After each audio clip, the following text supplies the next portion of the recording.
Hello అండి, నమస్తే. Welcome to me Silas kitchen. ఈరోజు ఒక డిఫరెంట్ కర్ణాటక స్టైల్ రెసిపీ తీసుకొని మీ ముందుకు వచ్చేసానండి.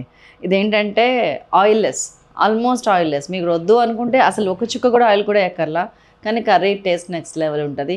మనకి సమ్మర్లో మెయిన్ కావాల్సిన ఇట్లాంటివేనండి. విపరీతమైన స్వెట్ వచ్చేస్తుంది, ఏం చేయాలో అర్థం కాదు, ఏం తినాలో అర్థం కాదు. ఇట్లా డిఫరెంట్గా ట్రై చేయండి, నెక్స్ట్ లెవెల్ ఉంటుంది. దీనికి దొండకాయలు జనరల్గా ఏమైనా చేయాలంటే కటింగే పెద్ద పని. దీనికి ఏం లేదు, పైన కింద కట్ చేయటము చేసి వీటన్నిటికీ రోట్లో దెబ్బలు పడిపోయినాయి, రోట్లో వేయటము. మీకు చూపిద్దామని 2-3 ఉంచాను. ఒక్కసారి ఇట్లా ఇది పండినా కానీ పెద్ద నష్టం ఏం లేదు, చాలా టేస్టీగా ఉంటుంది. తీయగా పుల్లగా ఒక దెబ్బ వేస్తున్నాను, అయిపోయినాయి. 1/2 కిలో దొండకాయలు రెడీ. మా చెట్టువి ఇవన్నీ, అందుకనే కొంచెం లైట్గా పండినా కానీ నష్టం లేదు. మంచిగా ఒక చిన్న ప్రెషర్ కుక్కర్లో మనకి పని అయిపోతుందండి.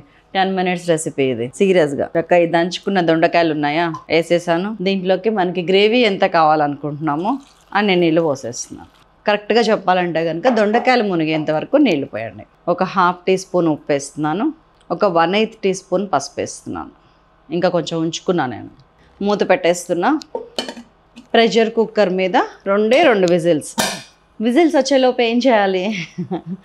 సో ఫస్ట్ ఒకసారి ఇంగ్రీడియంట్స్ చూద్దాం. ఉప్పు, పసుపు, కారం, ఆయిల్, ఆవాలు, జీలకర్ర, ఎండుమిర్చి, కరివేపాకు, ఇంగువ, పచ్చి కొబ్బరి, నానబెట్టిన కందిపప్పు, నానబెట్టిన బియ్యము, అల్లం, పచ్చిమిర్చి, చింతపండు. ఇవి మనకు కావాల్సిన ఇంగ్రీడియంట్స్. ఉంటే శనగపప్పు వేయండి, శనగపప్పు లేకపోయినా పర్వాలేదు. శనగపిండి కూడా వేసుకోవచ్చు, కానీ టేస్ట్ వేరే వస్తుంది. ఓన్లీ కందిపప్పు, బియ్యం వేయండి చాలు. సో ఇప్పుడు దీంట్లో కావాల్సిన ఇది 2 విజిల్స్ వచ్చే లోపల దీనికి కావాల్సిన పేస్ట్ రెడీ చేసుకుందాం. సో 2 విజిల్స్ అయిపోయినాయి. ఇప్పుడు ఇదిగోండి, దీంట్లోకి కొబ్బరి చిప్పలో 1/4 అంటే ఇంత ముక్క, మీ 4 వేళ్ళు ఎంత ముక్క ఉంటుందో అంత ముక్క కొబ్బరి తీసుకోండి 1/2 కిలో దొండకాయలకి. చింతపండు ఆల్రెడీ దొండకాయలో కొంచెం ఇన్బిల్ట్ పులుపు ఉంటుంది, మీకు తెలుసు కదా. కొంచెం చింతపండు తీసుకుంటున్నాను, 4 రెక్కలు ఇట్లాగా. నేను ఇంత నానబెట్టుకున్నా, కానీ అవసరం లేదు కాబట్టి వేయట్లేను. మరీ పులుపు ఉన్న టేస్ట్ ఉండదండి. ఒక 2 కరివేపాకు రెబ్బలు జస్ట్ టేస్ట్ కోసం అంతే.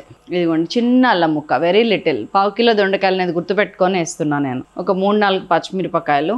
ఏంలా మనం దాంట్లో వేసే పచ్చిమిరపకాయలు దీంట్లో వేస్తున్నాం అంతే. టేస్ట్ మాత్రం నెక్స్ట్ లెవెల్ ఉంటుంది. అన్నిటికంటే ఇంపార్టెంట్ 1 టీ స్పూన్ కందిపప్పు, నానబెట్టిన కందిపప్పు వేసేస్తున్నాను. 1 టీ స్పూన్ నానబెట్టిన బియ్యం వేసేస్తున్నాను. పచ్చిశనగపప్పు వేయట్లేను నేను, అది మనం పెరుగుచారులో వాటిలో వేసుకుందాం. అండ్ ఇందాక ఇంగ్రీడియంట్లో ఒకటి చెప్పలేదు మీకు, కొబ్బరి పాలు. అది చాలా ఇంపార్టెంట్ ఇంగ్రీడియంట్. సో తీసేస్తున్నా. ఇది మిక్సీ వేసుకొని వస్తా, మెత్తగా గ్రైండ్ చేసుకొని వస్తా. అవసరమైతే నీళ్లు కూడా కలిపి మరీ పేస్ట్ చేస్తా. మన పేస్ట్ అయిపోయింది, విజిల్ వచ్చేస్తుంది ఫ్రీగా. దీని పరిస్థితి ఎలా ఉందో చూద్దాం. నేను అనుకున్నట్టే ఉంది. చలో స్టవ్ ఆన్ చేసేస్తున్నా. మిక్సీ గిన్నెలోంచి మన పేస్ట్ తీసుకొచ్చిన కలిపేస్తున్నా. చింతపండుతో సహా ఇందులోనే ఉంది, మీకు గుర్తుంది కదా. దీన్ని ఒక్కసారి కలిపి కొంచెం హైలో పెట్టి, మీరు గమనించారా ఇప్పటిదాకా ఆయిల్ చుక్కలేదు, కానీ టేస్ట్ బాగుంటుంది ఇది. ఇంకొక 1/2 teaspoon or 3/4 teaspoon ఉప్పు వేసేస్తున్నాను. సరిపడా ఉప్పు వేసుకోండి. మిగతా 1/8 టీ స్పూన్ పసుపు వేసేస్తున్నాను. మీరు తిన్నంత కారం, నేనైతే ఇక్కడ 1.5 టీ స్పూన్ వేసాను. కలిపాను.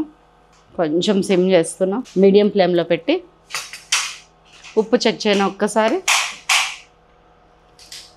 పర్ఫెక్ట్ సరిపోయిందండి. కొంచెం హైలో పెట్టి మూత పెట్టేశాను.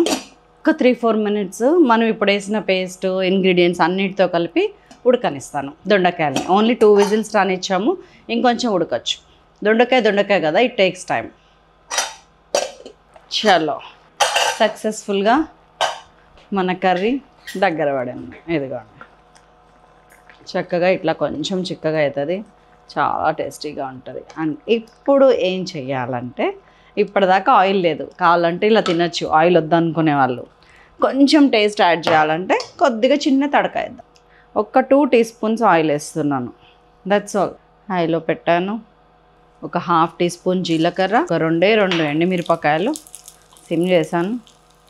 కొంచెం కరివేపాకు. నో వెల్లుల్లి, నో ఆవాలు, నథింగ్. అయిపోయింది తడక. మళ్ళీ పొయ్యి మీద పెట్టేశాను. మంది చూసారా, చల్లారే కొద్దీ ఇట్లా చిక్కబడుతుంటుందండి. ఇది తడక వేసేసాను.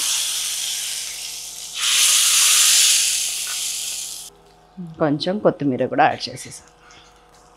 అయిపోయింది మన కర్ణాటక స్టైల్ దొండకాయ కర్రీ. సూపర్ అంటే సూపర్ ఉంటుందండి. ఇది చపాతీలో తినొచ్చు, రైస్లోకి చాలా బాగుంటుంది. అండ్ దెన్ అన్నిటికంటే important oilless and easy making. నచ్చిందా? ఒక వేసుకోండి అయితే. అండ్ ఇలాగా ఏమేమి కర్రీస్ చేయొచ్చో రాయండి. మీ ఇమాజినేషన్కి వదిలేస్తున్నా నేను. ఈ టైప్లో మనం ఇంకా ఏమేమి కర్రీస్ చేసుకోవచ్చు మీకు తోచింది రాయండి, నేను అవి ట్రై చేస్తాను. అండ్ కామెంట్స్ చూసిన వేరే వాళ్ళు కూడా ట్రై చేయడానికి అవకాశం ఉంటుంది. మన కర్రీ అయితే అయిపోయింది.